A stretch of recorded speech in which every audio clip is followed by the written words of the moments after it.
Let's read one of your weird, creepy stories. And after reading this one, I just want to say, like, why do we not tell people before they move in about things in the house? Why? I would want to know. Going back to when my husband and I first moved in together like 8-ish years ago. The house we moved in together was a manufactured home on his family's property that had been in his family literally since the settlers of the town arrived. So super old, obviously not a good sign. Anyways, the day before officially moving our stuff in, I was in the mudroom cleaning when I was touched in an intimate way.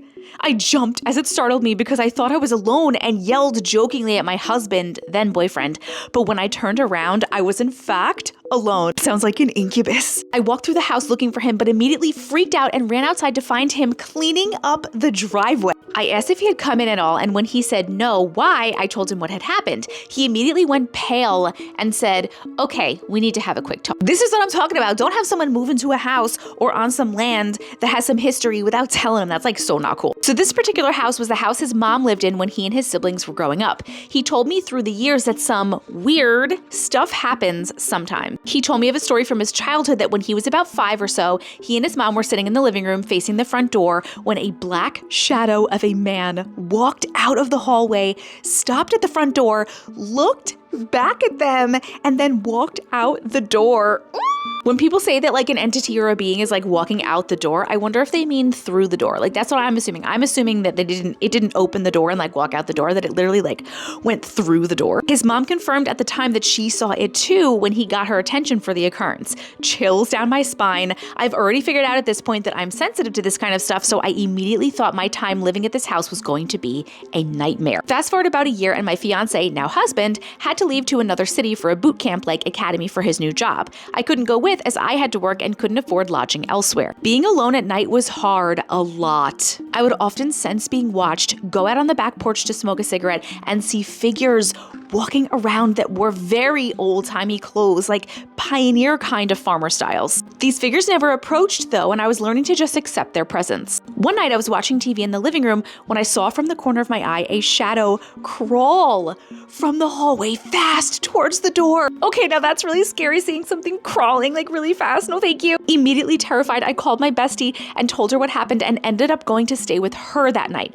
Her stepmom was really into the paranormal kind of stuff, and when I told her about it, she started to show concern and asked to come and check everything out. Thank God we got a professional in the house. When she did come, she said that there was definitely activity on the property itself, but not really the house. I tried to just let it go, but always felt eerie after that instance and would be in the bedroom with the door locked by nightfall. Fast forward a couple of years, our first daughter had just started crawling, and I just get freaked out by the word crawling because the thing was just crawling. Okay, so our first daughter had just started crawling and her room was down that hallway, door on the right.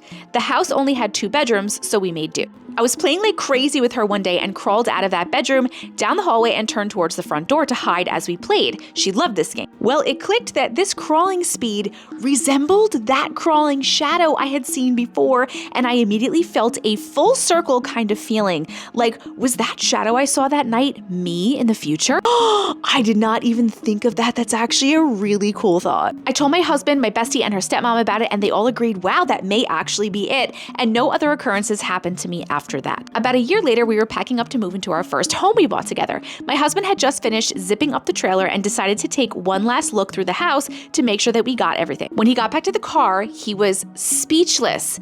And if anyone knows, my husband, being speechless is a big deal. When I asked him what was up, he said that he realized that he had taken that same path the shadow had taken that he had seen all those years ago, even so much as pausing at the front door to look back at the area his childhood couch was.